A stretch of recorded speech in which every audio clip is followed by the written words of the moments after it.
On en parle souvent et je ne sais pas si ceux qui parlent de la dette parlent vraiment de la même chose que nous, parce que qu'il s'agisse de nous, qu'il s'agisse des informations que vous pouvez trouver sur Internet, vous allez vous rendre compte que le Cameroun, je le dis toujours, je vais encore le répéter, est un pays qui est peu endetté. Quand je dis peu endetté, je veux dire au regard de ce qu'on voit partout ailleurs. Le Cameroun fait partie des 10 pays les moins endettés d'Afrique, ça il faut le savoir. Bon, ça c'est la dette extérieure. C'est vrai que il nous est souvent fait le reproche de certains pensent que nous sacrifions la dette intérieure juste pour être en règle vis-à-vis de la dette extérieure. Ce n'est pas le cas.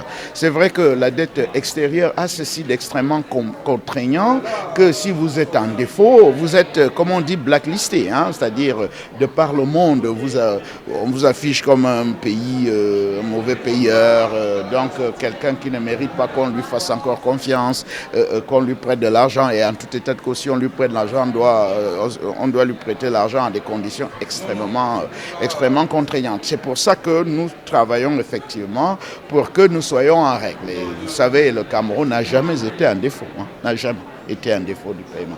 Malheureusement, et surtout les contextes comme celui-ci, qui a d'ailleurs été évoqué, nous avons eu, nous les ministres, nous avons eu un déjeuner avec le ministre français des Finances à la pause là, et où ce point-là est beaucoup revenu. Nous sommes dans une crise qui affecte l'économie mondiale et qui a ceci de particulier parce qu'il faut le dire. On a connu plusieurs crises, mais les crises ne se sont pas succédées, elles se sont additionnées, c'est-à-dire une crise arrive quand l'autre n'est pas tout à fait partie. C'est ce que nous vivons à l'heure actuelle.